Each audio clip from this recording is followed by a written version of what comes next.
I'm Jessica Larche, and I've called Norfolk home for 15 years, but New Orleans will always have a special place in my heart. It's where I grew up. It's a part of the fabric of who I am.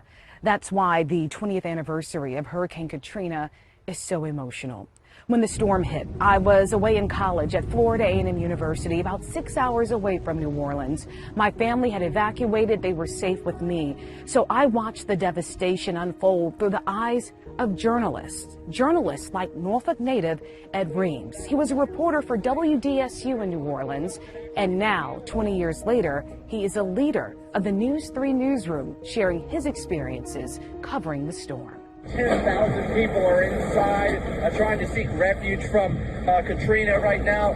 It was the pinnacle of my duty as a journalist to inform the people not only who were still there, but who had scattered all over the country, who were really looking at us as journalists to keep them informed about what was going on with the things that mattered most to them, their neighborhoods, their way of life, the city that they loved. I was seeing what was happening at home through journalists like you, because you were brave enough to be at the Superdome, to be in the floodwater, to open those doors to see what happened. So I have to thank you for that, because without journalists like you, I would not have known what was happening at home.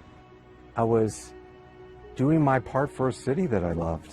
I've watched your clip several times now outside of the Superdome. What was that like? This superstructure, the Superdome, was designed to really protect us from anything was succumbing to this powerful storm, which was Hurricane Katrina.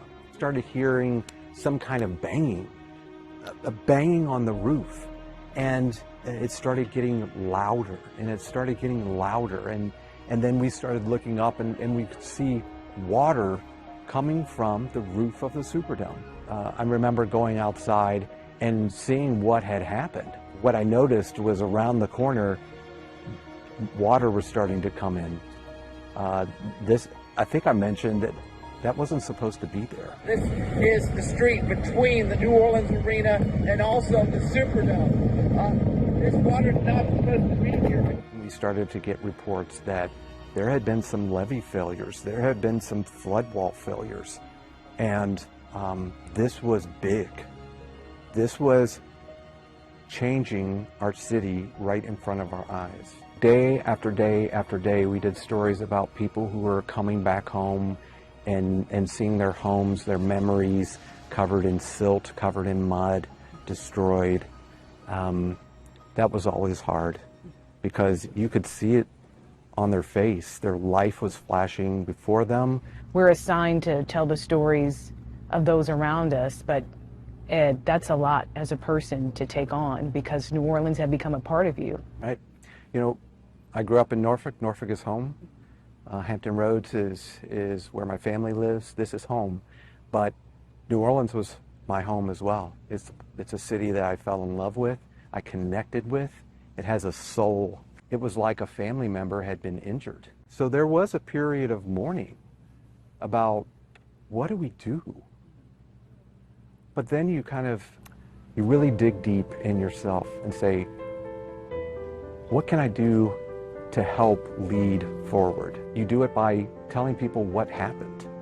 You do it by showing them what happened. Did that experience inspire you to go from being in front of the camera to helping to lead other journalists?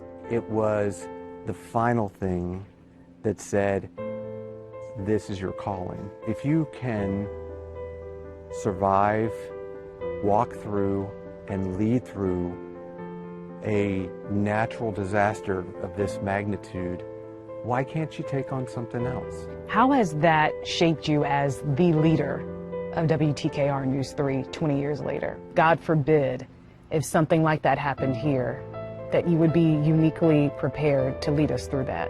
Sure. Yeah, I think the only thing you can do is respond to an obstacle. You go over it, you go under it, you go around it. Just don't freeze. Katrina was tough. I saw a lot of things that I never thought I would see. I would never want my home here to go through the same thing that my home of New Orleans went through. Yeah. Every story that I covered has a personal story. a meaningful story that really is important to not only that person, but the people that they care about and their community. And so I've never taken that responsibility for granted since then. A responsibility Ed Reams walks out now in Norfolk with New Orleans on his mind. Reporting in Norfolk, Jessica Larche, WTKR News 3.